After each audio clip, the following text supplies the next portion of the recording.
네, 안녕하세요. 네, 김원기 전문가입니다. 네, 오늘 2021년 8월 18일 교육 영상 촬영하도록 하겠습니다. 오늘도 여지없이 수요일 날에 제가 교육 영상을 이렇게 찍어 드리고 있는데 일단은 교육을 조금 더 많이 촬영을 해달라고 하셔가지고 저희가 틈틈이 더 영상을 찍어서 올리도록 할게요. 저희도 스튜디오 이거 찍는 것도 스케줄 조정을 해야 돼서 아무튼 최대한 많이 찍도록 하겠습니다. 자, 지금 보이시는 화면에 누적 수익률 543% 대찬 녀석들 안에서 지금 수익이 이루어지고 있고요. 오늘 이거 방송에서 사용했었던 PPT 그대로 이용을 하는 거니까 이해 좀 해주세요. 자, 일단은 CIS 저번 주 방송하고 나서 30% 이상 급증해서 올라가는 모습이 나와주고요. 요거는 추가적으로 설명 안 할게요. 오늘 설명드릴 게 많기 때문에 요거 빼고 다른 걸로 설명드릴게요. 자, 그 다음에 오늘 제가 방송에서도 SNU가 굉장히 좋다. OLED 시장에선 장비주가 거래량은 적지만 그래도 안정적으로 꾸준한 수익을 낼 수 있는 그런 종목이다 라고 말씀을 좀 드렸었고요. SNU는 저희 그 회원님들에 한해서 추천드려서 수익을 좀 많이 냈었던 그런 종목이 되겠습니다.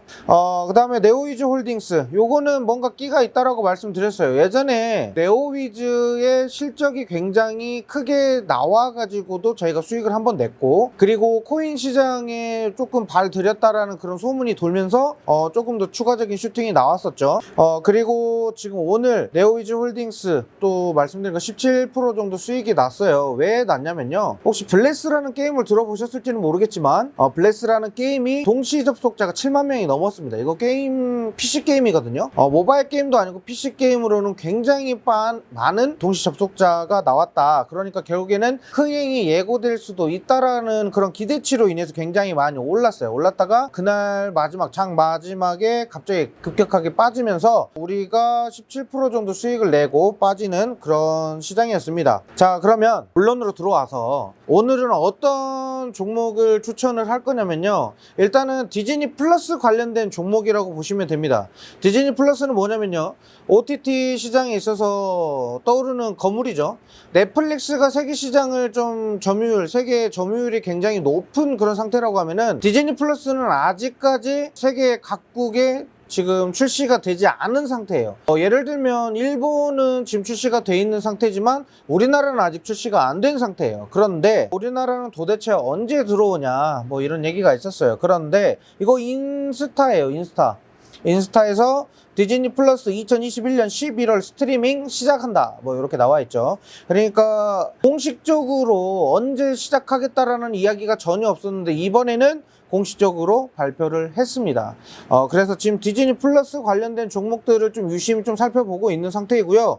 그 중에서도 우리가 그래도 사업성이나 또는 실적이나 이런 것들이 좀 안정적인 애들한테 투자하는 게 좋겠죠. 물론 디즈니 플러스가 올라간다라고 하면은 선호공이라는 종목이 있어요. 이 종목이 굉장히 많은 상승이 나오는데 이 종목을 사지 않은 이유가 뭐냐면요, 재무가 별로 좋지 않아요. 최근 들어서 제가 2분기 실적 발표 이후에 3분기까지는 실적이 양호한 애들로 무조건 담아야 된다라고 말씀드렸어요. 실적이 왜 중요하냐면요, 이제 3분기 실적 때는 실적 장세가 2분기 때는 아무것도 아닙니다. 3분기 실적 발표 때는 어마어마한 큰 그 시너지 효과가 있습니다. 그래서 1, 2분기 때 4분기 또는 1분기 때까지는 이슈 또는 여러 가지 기대치로 인해서 투자가 됐었다라고 하면요, 2분기에서 3분기로 넘어가는 그 3, 4분기 때는 가급적이면 실적이 우수한 애들로 종목 포트를 구성을 해야 됩니다. 자, 그래서 제가 이 종목을 가지고 왔고, 이 종목은 다 브리핑한 다음에 설명을 드릴게요. 제가 이따가 차트 열어 가지고 좀 설명을 드릴 테니까 계속적으로 설명을 받아보세요. 자, 그 다음에 미국 OTT 시장의 점유율 추이입니다. 자, 미국에 있는 OTT 시장이죠. 자, 이게 어떻게 보면은 지금 최근에 2020년도 후반쯤에 지금 나온 거예요. 그러니까 월트 디즈니에서 디즈니 플러스 OTT 서비스를 만들고 나서 그 다음에 넷플릭스를 견제한다라는 이야기가 굉장히 많았거든요. 근데 넷플릭스가 아무래도 시장 점유율이 너무 높다 보니까 월트 디즈니가 이거 따라잡을 수 있겠어? 이런 얘기들도 많이 있었는데 저는 의견이 좀 달랐거든요. 왜냐면 저는 일단은 월트 디즈니 주주로서 한 가지 말씀드리자면 디즈니 플러스가 갖고 있을 만한 그 독점이 어마어마합니다. 이 부분을 잠시 후에 다른 PPT 화면으로도 설명을 드릴 건데, 일단은 디즈니 플러스가 그만큼 빠르게 시장을 점유하고 있다라는 거, 일단 요거를 아셨으면 좋겠고요. 자, 그 다음에 지역별 수출 현황 요게 나와 있습니다. 당반기와 전반기로 나누어집니다. 당반기는 지금 현재 반기 실적이고요. 전반기는 작년 반기 실적입니다. 자, 이렇게 보면은 유럽과 중동, 밑에 보시면 EU, 유럽, 여기는 중동, 그 다음에 남미와 북미 뭐 이런 식으로 있고, 러시아도 있어요. 그리고 기타도 있는데, 기타는 뭐 여러 나라가 있겠죠. 뭐 일본도 있을 수도 있고, 지금 제가 확인한 거는 일본에는 없어요. 일본에는 없는데 다른 국가들이라고 보시면 돼요. 동남아 쪽 이렇게 보시면 될 것 같아요. 자, 그런데 전반기에 있는 실적이랑 현재 당반기에 있는 실적을 확인을 해보면 이 수출 현황이 굉장히 올라갔다라는 것을 확인하실 수가 있어요. 지금 밑에 보시면 기타를 제외하고 나머지는 다 수출 현황이 좋아지고 있습니다. 계속적으로 늘어날 거고요. 이 회사는 셋톱박스를 만듭니다. 셋톱박스. 다들 셋톱박스 뭔지 아시죠? 우리 집에 흔히 있는 TV 밑에 또는 TV 위에 달려있는 거죠. 리모컨을 인식할 수 있는 셋톱박스가 있는데, 이게 요즘은 뭐 하이브리드 셋톱박스라고 해가지고 뭐 음성인식이며 뭐 VR 게임 이런 것까지 전부 다 가능하게끔 셋톱박스가 개량화돼 가지고 엄청 좋아지고 있어요. 그래서 상품화 했을 때는 아무래도 크게 좋은 그런 흐름을 좀 보여주지 않을까. 앞으로 이 시장에서는 OTT 시장 점유율이 당분간은 계속적으로 디즈니 플러스와 넷플릭스 그리고 애플 TV가 이렇게 상존하지 않을까, 이렇게 생각이 됩니다. 첫 번째로 우리나라 지금 여러 가지가 있어요. 뭐 티빙 또는 뭐 시즌, 뭐 웨이브, 뭐 여러 가지가 있죠. 근데 국내 OTT 시장도 위협이 될 수 있을 만한 게 바로 디즈니 플러스입니다. 넷플릭스도 마찬가지예요. 넷플릭스는 제가 한 1년 전쯤에 이 브리핑을 한번 해드린 것 같은데, 넷플릭스는 돈을 벌어요. 내가 만약에 넷플릭스 그 기업을 운영하는 사람이었는데, 만약에 그런 돈을 그렇게 무리하게 투자할까라는 처음에 생각을 했거든요. 만약에 100만 원을 벌면 80만 원을 컨텐츠 투자했다가 쓰고 20만 원은 직원들 봉급이나 회사 운영 자금으로 사용을 합니다.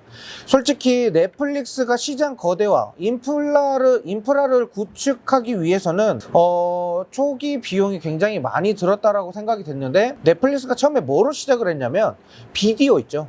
우편함이 있었어요. 미국에 우편함이 있으면 그 우편을 인터넷으로 주문을 하면 배달업체가 빙글빙글 돌면서 그 우편함에 그 비디오를 넣어주는 그런 식으로 먼저 시작을 했습니다. 굉장히 오래된 회사라고 보시면 될 것 같고요.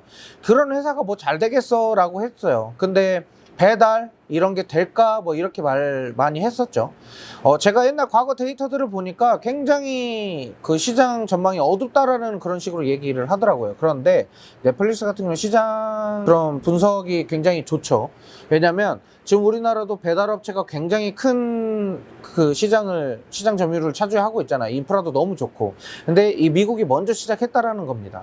우리나라는 옛날부터 뭐 짜장면 배달 이런 거는 옛날 토속적인 그런 배달 문화였는데, 미국에서 그런 OTT 사업을 뛰어들면서 많이 좀 발전이 된 것 같아요. 그리고 여기서 중요한 거는 뭐냐면요, 이 회사에다가 투자를 했을 때는 당사는 매출 등에 있어 장기 수주 계약이나 공급 체결을 하고 있지 않다, 이렇게 나와 있어요. 그래서 각 주무시 개별적으로 오더를 내야 돼요. 그러니까 장기적으로 내가 1년에 우리한테 몇 개의 셋톱박스를 우리한테 지원해줘 이런 게 아니라 그때그때 예를 들면은 뭐 여러 셋톱박스를 많이 쓰는 그런 기업들 있죠. 이동통신사, 우리 통신 3사를 대표적으로 예를 들어서요, SK텔레콤이 이 기업에다가 우리 장기 계약으로 우리 셋톱박스가 많이 나가니 우리는 해년마다 뭐 200대든 300대든 공급을 해줬으면 좋겠어, 이게 장기 계약이잖아요. 그쵸? 그런데 장기 계약이 아니라 그때 주문 오더가 들어왔을 때 생산을 한다라는 겁니다. 자, 그러니까 해외에서도 해년마다 뭐 셋톱박스 1000개를 보내줘라 이게 아니라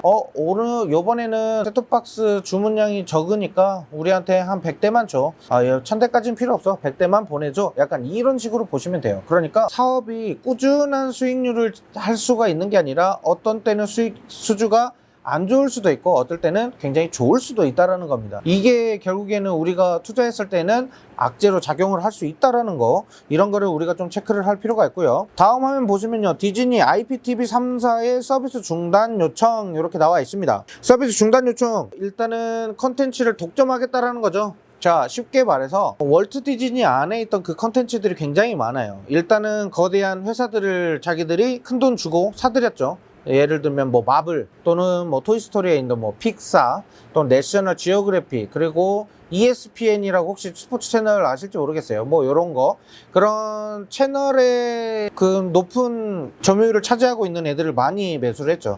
그리고 다들 알다시피 디즈니 하면은 그 안에 인어공주며 백설공주며 이런 컨텐츠들 너무너무 많습니다. 이 소재는 해년마다 뭐 어떤 소재로 다루어져도 항상 들어도 질리지가 않는 그런 소재들이죠. 그런 컨텐츠들이죠. 백설공주와 일곱 난장이, 뭐 난장이 얘기 뭐 나오면 백설공주 당연히 나오는 거고, 인어공주 뭐 틈틈이 많이 나오죠. 이를 견제하는, 마블을 견제하고 있는 뭐 여러 가지 영화 업체들이 굉장히 많은데, 저는 일단은 마블은 믿고 보는 영화잖아요. 그쵸? 그러니까 일단은 디즈니 플러스가 우리나라에 출시되는 11월 기준인 그 이전에 우리가 미리 빠르게 선취매를 해야 되는 그런 종목이다, 이렇게 생각이 되고요. 디즈니 플러스에만 일단 단독으로 공급하겠다라는 전략입니다. 겨울왕국 이제 너희들은 틀지 못해, 우리만 틀 거야. 그러면 결국에 무슨 사단이 나냐면요, 넷플릭스를 가입했었던 사람들은 넷플릭스만의 그 컨텐츠가 있어요. 아까 말씀드렸죠. 100만원 벌면 80만원은 컨텐츠 제작에 투자를 합니다. 그럼 우리나라 같은 경우는 예를 들면 인간 수업이라는 그런 컨텐츠가 있어요. 저도 그거 너무 재밌게 봤는데, 인간 수업이라는 컨텐츠는 넷플릭스에서만 상영이 가능합니다. 시청이 가능해요. 그러니까 결국엔 그런 거를 보기 위해서 넷플릭스도 가입이 되어 있고 월트 디즈니도 가입을 한다라는 거죠. 근데 다르게 생각하시는 분들이 있어요. 넷플릭스 가입 해지하고 월트 디즈니 가입하겠지, 디즈니 플러스 가입하겠지, 이렇게 생각하시는데 가격대가 그렇게 비싸지가 않아요. 한 달에 해봐야 7,000원?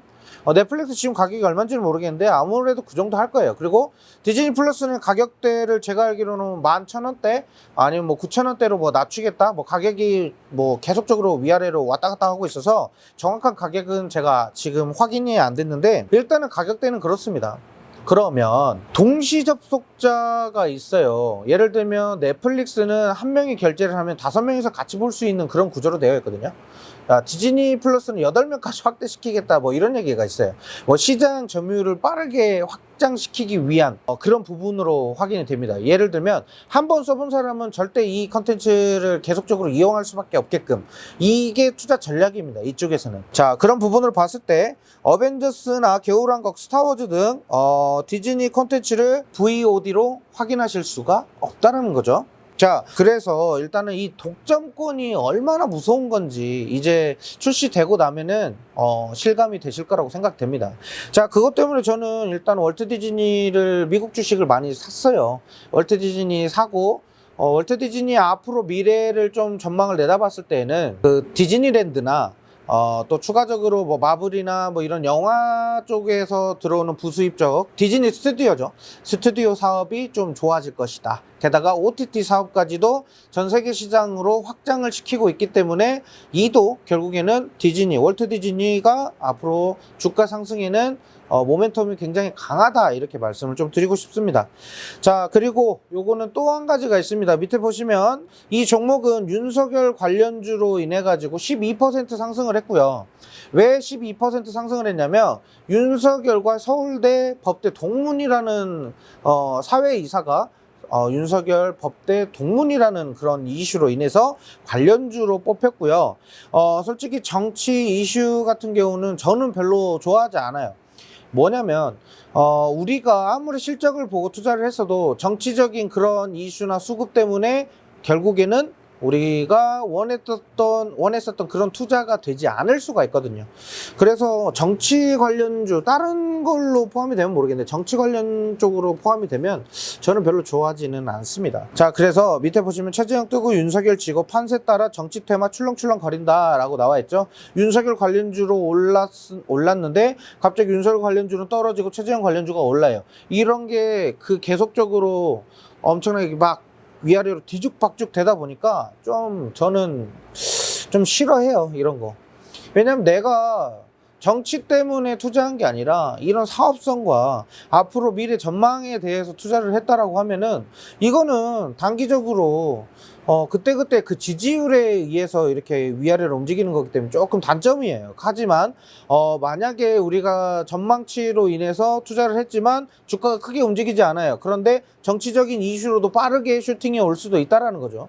빠르게 슈팅이 올라오면 결국에는 밑에 떨어질 때 다시 추가 매수해가지고 더 수익을 낼 수가 있고요. 한탕 놀이다 쪽박 우려. 요동치는 대선 테마주에 덧 이렇게 나와 있는데 테마주는 계속적으로 요동치이기 때문에 고점이어도 투자해도 된다라는 이런 투자 판단을 갖고 있는 분들이 있어요. 너무 안타깝고요. 제발이지 이런 건 좀 안 하셨으면 좋겠어요. 이 정치 테마에 대해서 정치인들이 어떤 행보를 갖고 있고 걷고 있고 어떠한 그런 정치적인 색깔을 갖고 있는지, 그리고 뭔가 사회적으로 뭔가 내세웠을 때 이게 사회 여파가 얼마나 큰지, 이런 것들도 과거 데이터들도 많이 활용을 해서 보셔야 되는데 전혀 거기에 대한 정치적인 견해가 없는 상태에서 이런 것들을 보고 투자한다? 그건 정말 위험한 투자라고 할 수가 있습니다. 자, 그래서 일단은 쪽박, 여기 나와 있는 쪽박이라고 나와 있죠. 정말로 계좌 진짜 박살날 수도 있어요. 그래서 정치 테마는 정말로 우리가 분석을 많이 하고, 특히나 이 주식 쪽에서 정치 테마를 한다라고 하면 저점이라는 게 있어요. 저점. 이런 저점들을 잘 공략을 하시는 게 좋습니다. 아니면은 너무 기대치에 의해서 투자하는 거는 제가 봤을 때는 미래 전망치가 별로 좋지 않다라고 말씀을 좀 드리겠고요. 자, 다음 화면 보시면 이제 차트입니다. 뭐 차트는 제가 이따가 다시 한번 띄워가지고 설명을 좀 드리겠지만, 지금 저는 가급적이면 이 종목이 지금 차트 밑으로 지금 화살표가 나와 있는 동그라미 부분 있죠. 자, 이 부분까지 떨어진 다음에 제가 매수를 할 겁니다. 그런데 제가 그러면 그때 설명하면 되지, 왜 지금 벌써 갖고 왔어? 라고 이렇게 하실 수도 있는데, 저는 일주일에 방송 한 번밖에 안 해요. 그리고 2주에 한 번씩 할 수도 있어요. 그러다 보니까 이런 거를 미리 방송에서 언급을 해 드려야 되거든요. 그래서 이런 종목을 가지고 왔고, 지금 차트적으로는 밑에 기다리고 있는 매물대가 있죠. 이 매물대까지 내려와서 다시 해서 반등해서 올라갈 수가 있기 때문에, 자, 일단은 이게 241선입니다. 이 노란색 선이 241선까지는 좀 열어놓고 지켜보자고 이렇게 말씀을 좀 드리고 싶습니다. 월트 디즈니 플러스가 출시되는 건 11월이잖아요. 그쵸? 그러면은 다음 달 9월에도 우리가 충분히 기회가 많이 남아있기 때문에 지금 굳이 무리해서 투자하실 필요는 없습니다. 근데 11월에 출시면은 10월에는 슈팅이 한 번씩은 무조건 있을 거예요. 그때를 우리가 공략하는 거예요. 자, 그래도 두 번째 종목 바로 넘어갈게요. 오늘 시장 상황에 대한 브리핑도 있어야 되기 때문에 빨리 넘어갈게요. 생큐 앨런 금리 인상 발언에 은행 또는 보험주가 인상됐다 이렇게 나와 있습니다. 은행주와 보험주가 생각보다 잘 안 움직입니다. 어떻게 보면 삼성전자 보는 것처럼 답답하게 움직이는 종목들도 있고, 어떻게 보면은 실적에 힘입어서 올라가는 애들도 있겠지만 그 실적이 힘입지 못하고 다시 주저앉는 그런 애들도 있어요. 그만큼 움직임이 적고, 보험주 같은 경우는 거래량도 솔직히 많이 좋지는 않아요. 그런데 언제 거래량이 미친 듯이 터지고 그 전에 미리 수급들이 막 들어오냐면요, 바로 이럴 때입니다. 금리 인상이나 또는 뭐 테이퍼링으로 인해서 세계적인 그 경제적인 그런 부분들에 좀 이야기가 좀 많이 나와야 돼요. 그런 부분으로 인해서는 보험주나 은행주가 증권주까지 포함해, 증권도 마찬가지이긴 한데 그래도 은행과 보험이 아무래도 좀 크게 올라갑니다. 자, 올라가는 이유에 대해서는 천천히 설명을 드릴 거고, 아무튼 제니 델런이 올 한 5월쯤에 그런 얘기를 했어요. 금리 인상이 좀 빨라져야 될 것이다. 금리 인상이 앞으로는 우리가 예상했었던 것보다 빨리 찾아올 수도 있다, 뭐 이런 식으로 얘기를 했어요. 그러면 시장 어떻게 돼요? 난리 나죠. 예. 금리 인상 됐을 때 회사들 아무래도 유상증자 많이 할 회사들 굉장히 많고요. 왜냐면 회사 돈 끌어다가 써야 돼요. 주주들 돈 끌어다 쓸 수밖에 없는 그런 회사도 있을 거고, 그래서 그런 회사들을 막기 위해서는, 내가 그런 회사에다가 투자를 안 하기 위해서는 뭐냐면요, 결국에는 내 그 회사가 갖고 있는 보유 주식수 비례해서 보유 주식수를 비례해서 유보율이 높고 또는 뭐 잉여금, 그러니까 유보율은 회사가 갖고 있는 잉여금 있죠. 예를 들면 2분기 실적을 내가 100억 벌겠다라고 했는데 갑자기 150억, 200억 이렇게 벌어버렸어요. 그러면 내가 목표로 했던 것보다 더 높게 벌었기 때문에 잉여금이라고 하죠. 남는 돈이 많아지는 거예요. 그러면 현금이 그만큼 많다라는 거기 때문에 굳이 은행에다가 돈을 빌리지 않아도 돼요. 근데 대부분 회사 운영을 하면 대출을 꼭 땡겨야 됩니다. 꼭 은행에 돈을 꼭 쓰거나 아니면은 뭐 채권을 뭐 발행하거나 뭐 여러 가지 그런 요소들이 생기는데, 그런 거를 굳이 하지 않고 회사 돈 내로 회사를 운영할 수가 있다는 거죠. 그래서 잉여금이 많고 유보율이 높은 애들은 무상증자를 할 수 있는 그런 기회도 많아지는 겁니다. 유상증자와 무상증자는 제가 카페에다가 글을 올려놨으니까 그거는 참고하시면 될 것 같고요. 자, 그래서 제닛 앨런 재무장관이 이러한 발언들을 자주 합니다. 그렇기 때문에 페드 연준 의장의 제롬 파월 연준 의장의 그런 말에도 많이 올라가기 때문에 이런 거 확인하시면 되고, 밑에 보시면 지금 금리 인상 관련된 내용은 아니고요. 이건 소비자 물가지수라는 겁니다. 뭐 알고 계실지는 모르겠지만 우리가 소비하는데 예를 들면 쉽게 말하면 그 대파 한 단에 얼마다, 계란 한 판에 얼마다 했을 때 뭐 계란 한 판에 5,000원, 6,000원 하던 게 갑자기 지금 계란 한 판에 10,000원씩 하죠. 물가지수가 올라가는 겁니다. 소비자 물가지수가 올라가면 결국에는 그 물가가 계속적으로 올라간다는 거거든요. 지금 2020년도 11월, 10월부터 이렇게 쭈르르 이렇게 점점 상승하는 그런 추세를 확인하실 수가 있습니다. 뭐 조금씩 이렇게 움직이면 상관이 없는데 지금 굉장히 가파르게 쭉쭉쭉 우상향하고 있다는 겁니다. 뭐 차트가 우상향하면 좋지만 물가지수가 우상향해서 좋을 건 하나도 없습니다. 소비자 물가지수와 생산자 물가지수가 있는데, 여기서 소비자 물가지수가 올라가는 거는 인플레이션 우려가 굉장히 강해진다라는 겁니다. 그래서 우리는 이 금리 인상으로 인해서 물가를 잡는다, 이렇게 생각을 하시면 됩니다. 그러니까 물가가 계속적으로 올라가니 제닛 앨런과 페드 연준 의장인 제롬 파월이 뭐라고 얘기를 합니까? 금리 인상이 조금 더 빨라질 수도 있고 빨라질 수도 있다, 이렇게 얘기를 합니다. 인플레이션을 막기 위해서는 금리 인상을 때려야 되거든요. 자, 그리고 두 번째로는 지금 뭐 여기 나올 건데, 연방준비제도 연준의 제롬 파월 연준 의장입니다. 다들 얼굴은 다들 알고 계실 거고, 일단은 채권 매입을 많이 합니다. 미국에서 지금 양적 완화를 하기 위해서 채권 매입을 계속적으로 하는데, 내년 중반까지 종료하는 방안으로 의견이 모아지고 있다, 이렇게 나와 있죠. 그러니까 결국에는 내년 중반이 아니라 빠르면 올해 안으로도 테이퍼링이 진행이 될 거라고 예상이 됩니다. 지금 계속적으로 기축통화권이잖아요. 그쵸? 기축통화국인데 미국 같은 경우는 양적 완화 이런 거 솔직히 결정하기가 솔직히 쉽지는 않겠지만 다른 나라보다는 좀 좋다라는 거고, 자, 결국에는 미국이 이런 결정을 하게 되면 다른 세계 시장 동향도 따라가게 돼 있어요. 그래서 테이퍼링이 오게 되면, 예를 들면 쉽게 말해서 우리가 코로나로 인해서 취업난이 있잖아요. 그쵸? 그러면은 실업자가 늘어나게 됩니다. 실업자 수가 늘어나게 되는데 이 고용자 수가 계속적으로 늘죠. 그런데 고용자 수가 늘어나면 경기가 회복이 됩니다. 그런데 지금 최근 들어서 고용자 수가 계속적으로 올라가고 있어요. 저번 주도 신규 실업 수당 신청 건수 보니까 계속적으로 올라가고 있는 그런 추세고, 그러다 보니까 연준 의장이 내년쯤에는 아무래도 이게 축소시킬 것이다 라고 했는데, 이게 조금 더 앞으로 당겨진다라고 보시면 됩니다. 고용자 수가 올라가니까. 비농업 부문 고용자 지수가 한 달에 한 번 매주 첫 번째 주 금요일 날에 발표가 되는데, 이때도 저번 비농 관련된 발표도 똑같이 긍정적으로 나왔어요. 그러니까 시기적으로 직장인들이 다시 복귀를 하고 있는 추세이다, 이렇게 보시면 될 것 같고, 좀 복잡하게 말해서 어려울 수도 있는데, 일단은 10월, 9월쯤에 이 재정 지원이 끝납니다. 미국이 재정 지원을 합니다. 예를 들면 1인 한 명이 일을 해서 돈을 벌면은 한 달에 250만 원을 받는다라고 할게요. 미국에서 250만 원을 받는데, 이 재정 지원을 받았더니 250이 아니라 300만 원을 지원을 받는 거예요. 내가 일해서 받는 것보다 50만 원을 더 받는 거죠. 이해가 되셨을까요? 그런데 이 사람들이 내가 고생해가지고 일해서 250만 원을 받는데 나라에서 주는 돈이 300만 원이야. 그럼 내가 뭐하러 일을 해? 약간 이런 식으로 해석을 하시면 됩니다.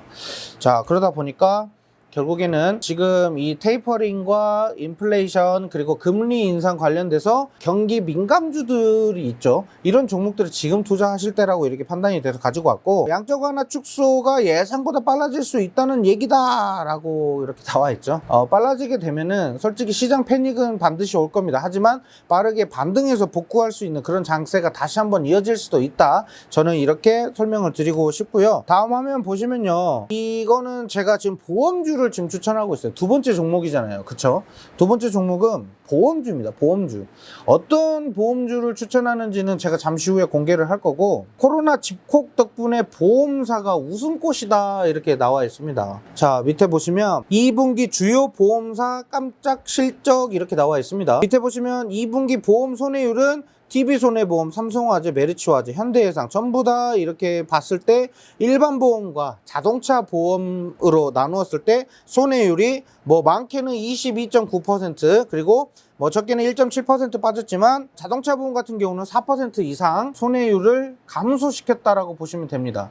그러니까 코로나니까 집콕하니까 집에만 있으니까 뭐 어디 질병에 감염될 일이 없고요. 그리고 또 더 나아가서 어디 나가서 타박상을 당하든 골절상을 당하든 이런 일들이 없을 거고, 그리고 자동차 보험 같은 경우는 차를 타고 이동을 안 하게 되잖아요. 솔직히 밖에 안 나가네요. 밖에 나가가지고 차 타고 어디 돌아다니면서 막 술 마시고 막 이렇게 막 해봐요. 욕 뒤지게 얻어먹습니다. 그러니까 안 나가잖아요. 그러니까 당연스럽게 떨어질 수밖에 없는 거고요. 국내 주요 손해보험 회사들이 올해 2분기 시장 전망치를 상회했다라고 이렇게 나와 있어요. 2분기 실적이 너무 좋게 나왔어요. 저번 1분기 때도 솔직히 실적이 좋게 나오긴 했지만 아무래도 코로나19 그 팬데믹 이후로 보험주가 계속적인 추가 상승이 나오고 있는 상태예요. 차트 한번 보실게요. 밑에서부터 팬데믹 상황에서부터 꾸준히 오릅니다.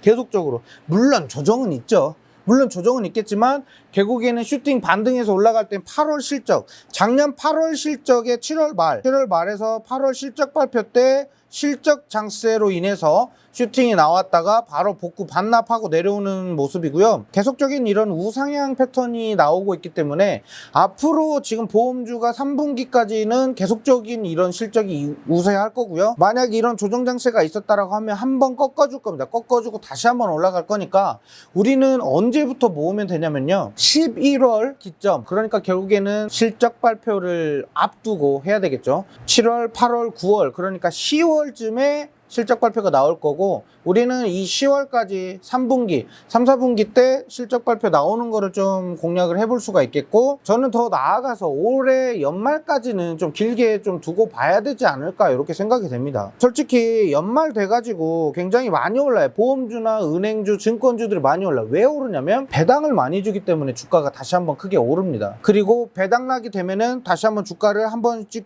끌어내려줄 수도 있겠지만 그대로 상승해서 올라오고 있죠. 배당 나길 이후에 가급적이면 떨어집니다. 왜냐면 물량을 던지기 때문에. 삼성화재 같은 경우는 굉장히 많이 던졌어요. 작년에 우리나라 그 배당에서 탑10 안에 들어가는 게 삼성화재가 하나가 들어가 있었거든요.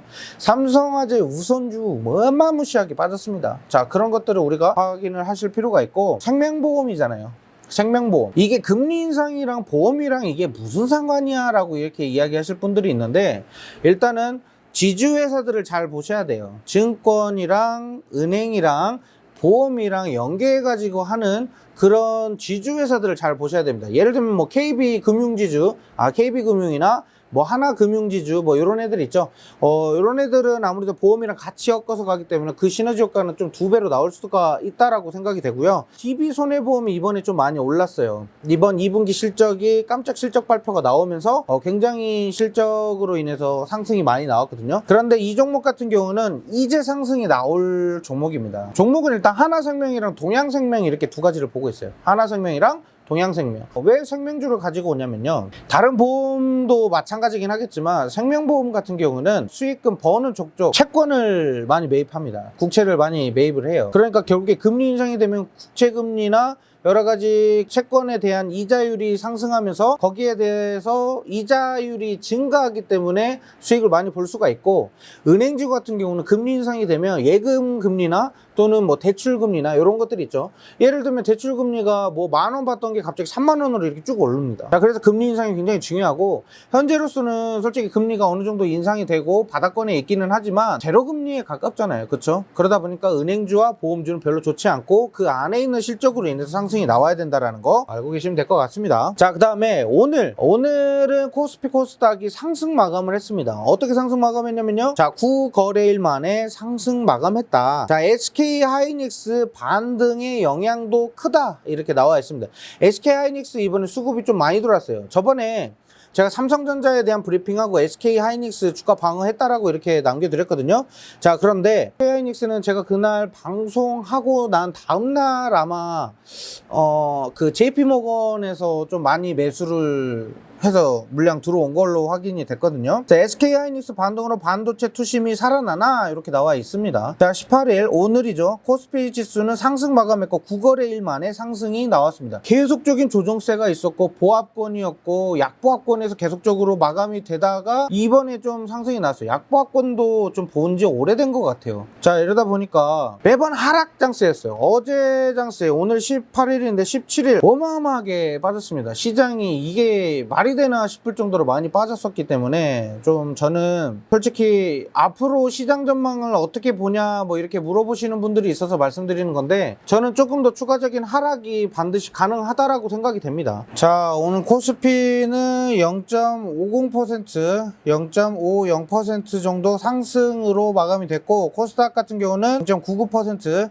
상승 마감을 하였습니다. 오늘 제가 기관 투자자들이 들어오기 시작하면 코스피 상승 반등할 것이다 라고 했는데, 오늘 제가 생각했던 것만큼 많이 들어오진 않았어요. 솔직히 연 며칠 넘도록 5거래일 연속적으로 매도세가 이어지면 반등장이 한 번 있고 다음 또 5거래일 연속 빠지는 장이 나올 수도 있거든요. 자, 그런 패턴이라고 생각이 되고 있기 때문에 뭐 크게 막 오를 것이다 이렇게 생각은 되지 않습니다. 자, 그래서 일단은 코스피 시장 같은 경우는 좀 더 아래로 조금씩 낙폭을 좀 보여주면서 반등해서 올라올 건데, 그 반등장에는 우리가 만약에 물려있는 종목이 있다라고 하면은 그때 반등해서 올라올 때 그때 정리를 하셔야 돼요. 그렇게 시장 보시면 되고, 해외 증시 시장을 보면요, 오늘 다우, 나스닥, S&P 모두 빠지면서 마감을 했습니다. 최고치를 갱신하고 나서 연이어서 계속적으로 최고치를 갱신을 했거든요. 갈아치웠어요. 자, 그렇게 봤을 때는 언젠가는 반드시 크게 눌릴 때가 올 것이다 라고 말씀드렸는데, 오늘은 우리가 상해종합지수에 좀 힘입어서 좀 상승이 나오지 않았을까 뭐 이렇게 좀 생각이 됩니다. 자, 그 다음에 오늘 제가 설명드리려고 했었던 거는 아까 차트 잠깐 보여드렸지만 알로이스입니다. 알로이스 아까 셋톱박스 디즈니 플러스 관련주가 알로이스입니다. 알로이스라는 종목이고, 이 종목 같은 경우는 굳이 차트 설명할 필요가 없어요. 지금 보면은 이 구간에서 조금 더 아래 하방으로 찍힐 거예요. 근데 많이 찍힐 거는 아니고 4,500원 선에서 찍혀서 반등 장세가 한번 나올 거예요. 자, 우리가 이때 좀 수익이 좀 나왔으면 좋겠고, 지금 어떻게 보면 지금 여기 저점까지는 좀 열어놔야 될 것 같아요. 그래서 제가 아까 말씀드린 거는 지금 당장 매수하지는 않아도 되지만 앞으로 우리가 디즈니 플러스에 대한 전망치에 대해서 투자를 하겠다라고 하면은 이 종목이 좋겠다라고 이렇게 생각이 됩니다. 지금 연이틀 계속적으로 뭐 하락장이 나오는데 여기서 주가 어느 정도 방어하다가 어제장이 굉장히 많이 빠진 상태였거든요. 자, 그때 힘 못 받고 올라가지 못했고, 어제장 같은 경우는 지금 현재 마이너스 4.4%까지 지금 떨어진 상태예요. 그 전날은 3.6%, 그리고 그 다음날 4.4%까지 이렇게 빠진 상태라서 지금 시장이 별로 좋지 않았다라고 이렇게 말씀을 좀 드리고 싶고, 그 다음에 저점 구간을 공략해서 잘 매수 들어가시면 좋을 것 같아요. 요거는 매수가가 나오면 바로 말씀드릴 거고, 그 다음 거를 좀 말씀드리자면, 자, 하나생명입니다. 하나생명도 마찬가지예요. 차트 지금 보시면은 어느 정도 우상향해서 올라가다가 지금 자리를 갖고 지금 반등을 좀 노려야 되는 그런 시기로 좀 확인이 돼요. 하나생명 같은 경우는 조금 더 빠지면은 제가 바로 매수 신호를 드릴 거고, 수급량 또한 어차피 지금 하나생명 같은 경우는 지금 기관 투자자들이 지금 계속적으로 매수세가 이어지고 있고, 연기금이 조금씩 담고 있기 때문에 우리는 가급적이면 이런 좀 장기적으로 중장기적으로 이렇게 투자하는 그런 부분을 좀 보고 투자하시는 게 좋고, 그 다음에 또 다른 거는 동양생명입니다. 마찬가지로 연기금이 굉장히 많이 사 모으고 있어요. 연기금도 굉장히 많이 사 모으고 있죠. 자, 여기 기관 투자자들 중에서 연기금이 한몫하고 있습니다. 연기금이 산다는 것은 지금 당장 상승이 없더라도 그 이후에 추가적으로 크게 상승이 나올 수 있다는 겁니다. 동양생명 같은 경우도 지금 차트가 하나생명이랑 좀 비슷하죠. 그러니까 결국에는 올라갈 때 똑같이 같이 올라간다라는 그런 흐름으로 좀 지켜보시는 게 좋을 것 같아요. 그래서 저는 동양생명 같은 경우는 이번 실적도 나쁘지 않아요. 하나생명 실적이 좋고, 동양생명은 솔직히 이번 연도 작년부터 해가지고 실적이 조금 낮아진 그런 경향이 없지 않아 있었는데, 아무래도 이번에 채권 관련된 이슈로 올라간다라고 하면은 동양생명도 덩달아서 큰 슈팅이 나오지 않을까 이렇게 생각이 됩니다. 동양생명과 하나생명 보시면 될 것 같고, 그 다음에 오늘 좀 추천드릴 거는 코웨이입니다. 코웨이. 저번에도 제가 코웨이를 한번 추천을 드린 적이 있는데, 자 밑에 보시면 지금 121선에 딱 안착이 됐고, 또 이슈를 하나 좀 뽑자면요, 자 이 롯데렌탈 혹시 들어보셨을지 모르겠습니다. 롯데렌탈이 19일 내일이죠. 8월 19일 목요일에 신규 상장이 되는데 아직까지는 평이 그렇게 좋지는 않아요. 이 롯데렌탈이 굉장히 비싸다라는 평가액이 좀 높다라고 이렇게 평가하는 사람들도 많기 때문에 좋지는 않아요. 하지만 실적 자체로는 굉장히 좋은 그런 실적이 나오고 있다라고 보시면 되고, 하이마트의 실적이 올라갈 것이다 라고 말씀드렸잖아요.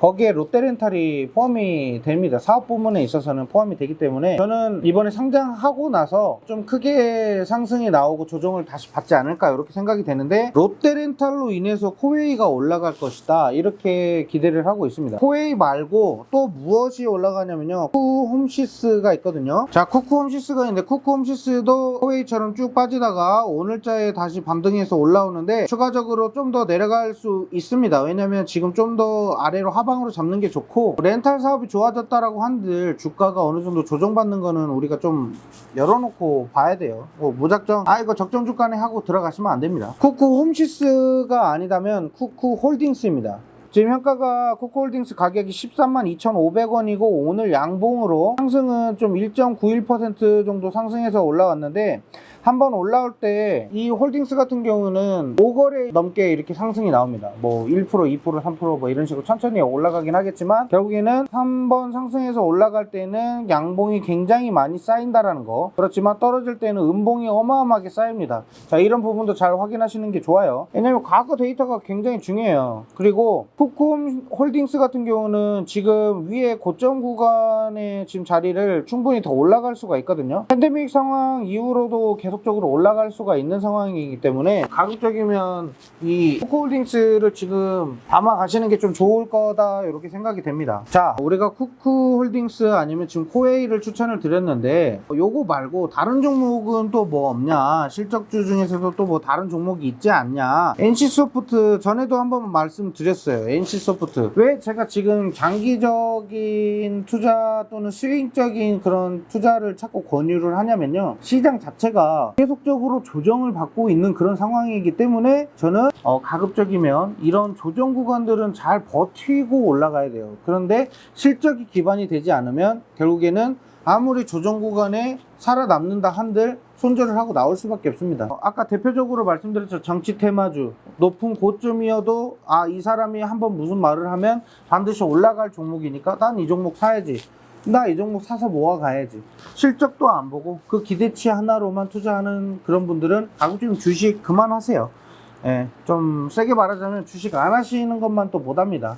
그냥 밖에다가 돈 뿌리시는 거랑 똑같아요. 그러지 마시고, 만약에 투자를 하신다고 하면 가급적이면 좀 안전한 매매를 좀 하시는 게 좋을 것 같고, 제가 그 얘기 하잖아요. 1년 정도는 공부를 하셔야 된다고. 1년 공부하고 주식 투자하셔야지 그냥 무턱대고 돈부터 넣으시면은 무조건 나중에는 손해를 보실 수밖에 없습니다. 그리고 이런 종목들을 계속적으로 받고 싶으신 분들은 저희가 이 게시판 영상 밑에 링크를 하나씩 남겨드릴 겁니다. 이 링크를 타고 들어오시면은 저희와 소통을 하실 수가 있고요. 만약에 이 링크를 타고 들어오시지 않으실 경우에는 저희가 번호를 남겨드리니까 문자를 저희한테 남겨주시면 저희가 종목에 대한 브리핑이나 상담을 좀 진행을 해드리도록 하겠습니다. 삼성전자, 오늘도 질문이 들어와서요. 삼성전자 더 빠질 거라고 했는데 이게 왜 빠질 것 같냐, 그걸 좀 설명을 해달라고 하시더라고요. 삼성전자 같은 경우는 오늘 투자자들 연기금과 금융투자 투자자 그리고 투자신탁에서 좀 들어오고 기타 법인과 사모펀드에서 좀 들어왔습니다. 그런데 예전처럼 외국인이 많이 팔면 개인이 그거보다는 더 많은 양을 이렇게 매수를 했었거든요. 동학개미 때는 그렇게 매수를 했었어요. 그런데 지금 계속적으로 개인의 매수세가 들어오다가 어느 날 갑자기 오늘 같은 날은 개인이 매수세로 들어가지가 않았어요. 왜? 시장 전체적으로 오늘은 삼성전자가 그래도 버티면서 도지형 패턴으로 돌아갔지만 더 떨어질 거라고 예상이 됩니다. 솔직히 D램의 반격이 있을 거라고도 예상을 하고는 있지만 이 반도체 시장만 믿고 있을 수는 없거든요. 그리고 이재용 부회장이 가석방 되고 나서 사업을 바로 계속적인 업무를 추진할 것이다 라고 이야기를 했지만 업무 추진할 수 있는 상황이 아니죠. 법적인 상황이 안 됩니다. 그래서 다음 주 중으로 조금 기대를 해보시는 게 좋아요. 그래서 삼성전자는 언제 사냐? 지금 사시는 거예요. 지금 조금씩 모아 가셔야 돼요. 나중에 반등 구간에 수익 내고 나오시려면 지금 많이 사두셔야 됩니다. 뭐 어떤 분들은 삼성전자 어차피 6만원대까지 다시 빠질 건데 뭐하러 사? 이렇게 말씀하시는데 뭐 6만원대까지 뭐 빠질 거 뭐 누가 알아요?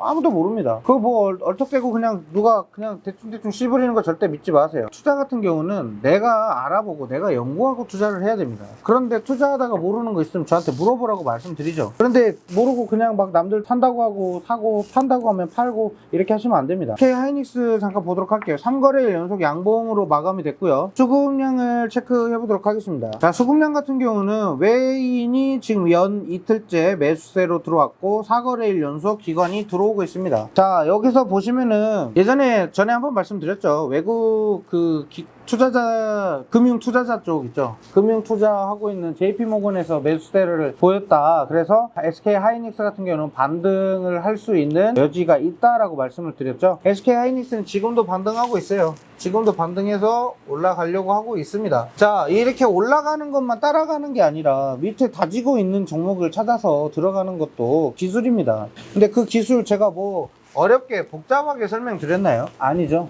굉장히 간단하게 설명드렸으니까 올라가시면 되고, 이런 캔들 분석이 또 되게 중요해요. 크게 확대를 시키면요, 지금 SK 하이닉스라는 종목보다는 국동이라는 종목 한번 보도록 할게요. 국동. 자, 국동 차트를 보도록 하겠습니다. 자, 국동 차트를 보시면요, 지금 현재 굉장히 많이 빠져 있는 상태예요. 왜 빠져 있는지 좀 같이 확인해 보도록 하겠습니다. 밑에 보시면 국동 주가가 26.37% 하락 중 이렇게 나와 있는데 이유는 안 나온 것 같고, 아무래도 전환사채 관련된 내용이라고 포함이 생각이 좀 돼요. 전환사채 관련된 공시 자료를 한번 보도록 할게요. 전환 좀 이거 보면 우리가 뭘 확인을 해야 되냐면, 전환사채권이라고 이렇게 나와 있어요. 전환사채권이라고 나와 있고, 지금 사채권 발행 회사 관련돼서 린드 바이오 사이언스 주식회사라고 나와 있죠.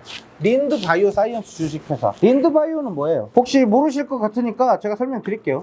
자, 오늘 이 바이오 관련된 거에 대해서 좀 투자를 할까요? 왜냐면 바이오 사업 투자를 통한 사업 다각화라고 나와 있죠. 린드 바이오 아시는 분들이 분명히 있을 거예요. 바이오주 관련돼서. 바이오 사업 투자를 통한 사업 다각화라고 나와 있습니다. 바이오 사업, 국동이 모아놓은 회사인데 바이오를 건드린다고? 바이오는 말 그대로 밑에 보시면 신약 개발이라고 나와 있죠. 주요 사업이 신약 개발이에요. 그러니까 국동이라는 명품 브랜드 의류 회사가 바이오 사업에 투자를 하기 위해서 전환사채를 한다. 이게 솔직히 주주들 입장에선 좋은 그런 투자일까요? 물론 미래를 봤을 때 신약 개발로 인해서 그 시너지를 크게 발휘하겠다라고 하면은 저는 긍정적으로 보겠지만, 저는 제약바이오 쪽에다가 연구개발비 같은 걸로 이렇게 투자를 한다라는 것은 솔직히 돈 그냥 날린다라고 이렇게 생각이 돼요. 신약 개발에서 2배, 3배 벌 수도 있겠지만, 저는 지금 뭐 굳이 SK 바이오사이언스나 뭐 여러 회사들이 있어서 신약 개발에도 몰두하고 있고, 코로나 관련된 치료제를 만들려고 하는 건지 정확한 기입이 안 되어 있어요. 그걸 좀 찾아봐야 되지만, 일단 이런 식으로 전환사채 관련된 부분으로 공시 자료가 뜨면은 주가는 떨어집니다. 근데 이게 언제 나왔냐면요, 8월 2일입니다. 8월 2일 날에 예정 공시를 벌써 올려놓은 상태예요. 그러면 국동 투자자들 같은 경우는 8월 2일 날 나온 거에 대한 뭐 여러 가지를 알아보고 나서 이건 도저히 안 되겠다 싶어가지고 정리를 하겠죠. 자, 그래서 오늘 지금 현재는 18일, 공시자료는 8월 2일 날 나왔는데 8월 2일 날 요때 전환사채 했다라고 해가지고 고가가 10%대로 올랐다가 다시 한번 쭉 빠졌는데, 실적이 굉장히 좋게 나올 거라고 제가 설명을 드렸는데 바로 이렇게 우르르 떨어집니다. 이렇게 떨어진 종목은 바닥이 어딘지 모르고 떨어질 수도 있어요. 그래서 이런 종목들은 가급적이면 피하시고, 어떤 종목을 투자하기 위해서는 전자공시를 꼭 확인하세요. 뭐 전환사채인지 유상증자인지 무상증자인지 뭔가 공시를 발표한 거를 잘 보셔야 돼요. 뭐 쓸데없는 공시들도 있어요. 굳이 뭐 이런 것까지 공시 자료를 해야 되나 싶을 정도로 뭐 쓸데없는 것들도 있지만, 중요한 거는 우리 주식 투자를 했을 때 먼 미래에 어떤 주가 흐름을 보여줄지 이런 것들을 확인해야 되겠죠. 자, 확인하는 방법은 되게 간단합니다. 확인하는 방법은요, 여기다가 다트, 전자공시 다트 이렇게 입력하시면 됩니다. 그러면 맨 위에 금융감독원 전자공시 시스템 이렇게 있는데, 여기 들어오셔서 확인을 하실 수가 있고요. 여기 들어오시면 뭐 검색하는 거 많죠? 여기다가 국도 입력하시고, 날짜는 8월 2일부터 8월 18일 오늘 날짜까지 반기보고서와 주권 관련 사채권의 취득결정 이렇게 나와 있습니다. 여기 와서 검색을 하셔도 됩니다. 자, 아니면 나는 어렵다 하시는 분들은 네이버 홈페이지에서 녹색 검색창 밑에 증권에서 국동 검색을 하시면요, 우측 아래 하단에 보시면 전자공시라고 나와 있습니다. 전자공시 누르시면 됩니다. 전자공시 눌러서 여기에 올라온 것만 확인하셔도 됩니다. 이렇게 시장 돌아가는 거를 좀 확인하셨으면 좋겠고, 자, 오늘 그러면 제가 추천드렸었던 종목들 한번 브리핑을 다시 해보도록 할게요. 자, 알로이스, 하나생명, 동양생명, 코웨이, 쿠코홀딩스 이렇게 5가지 말씀드렸고, NC소프트까지 6개 좀 추가적으로 좀 말씀드릴게요. 왜 이거 다 사냐? 이게 아닙니다. 자기가 투자하는 거에 대해서 조금이라도 연구를 해봤고 공부해봤고 이게 조금 더 좋겠다라고 생각되는 그런 종목을 매수하시면 됩니다. 어려운 장은 당연히 극복해서 올라올 겁니다. 올라와서 반등하는 그런 장세에서 수익을 내는 그런 전략이기 때문에 가급적이면 실적이 우수한 애들로 담아 놓으시는 게 좋고요. 목표 주가 같은 경우는 좀 높게 잡는 것보다는 조금 더 낮게 잡으세요. 10% 미만으로 잡아서 크게 수익을 내려고 하는 것보다는 빠르게 수익 내고 다음 종목으로 편입할 거를 좀 생각을 하시고, 그 다음에 손절가 같은 경우는 내가 1,000원에 샀다 그러면은 뭐 거기에서 10%대 미만으로 이렇게 손절가를 잡으시는 게 좋아요. 주식에서 10% 정도 떨어졌는데 이게 무슨 투자냐 이렇게 생각하실 수도 있는데, 손절가 안 잡아놓고 그냥 무턱대고 그냥 돈만 집어넣고 있으면 나중에 진짜 큰일 날 수도 있어요. 그래서 손절가는 10%대 미만으로 해가지고 상한선을 잡으시면 됩니다. 아래로 10% 마이너스죠. 자, 그리고 위로 10% 정도 플러스, 위로 10% 정도 잡으시면 될 것 같아요. 그런데 10% 이상 올라갈 것 같다라고 하는 거는 내가 시장을 지켜봤을 때 갑자기 급등해서 올라갈 때가 있어요. 급등해서 올라갔을 때는 15%, 20%로 계속적으로 올려서 잡을 수가 있겠지만, 그럴 때 내가 투자를 언제 청산해야 될지 모르겠다 하시는 분들은 저한테 질문해서 물어보시면 되겠습니다. 자, 오늘은 여기서 마치도록 하겠고요. 혹시나 이 지금 교육을 들으시면서 궁금한 게 있거나 또는 뭐 추가적으로 종목이 궁금하다, 같이 연구를 좀 해줬으면 좋겠다 하는 종목들이 있으면 밑에 댓글 또는 카톡방에 들어오시거나 문자를 남겨주시면 될 것 같습니다. 자, 오늘은 여기서 마치도록 하겠습니다. 감사합니다.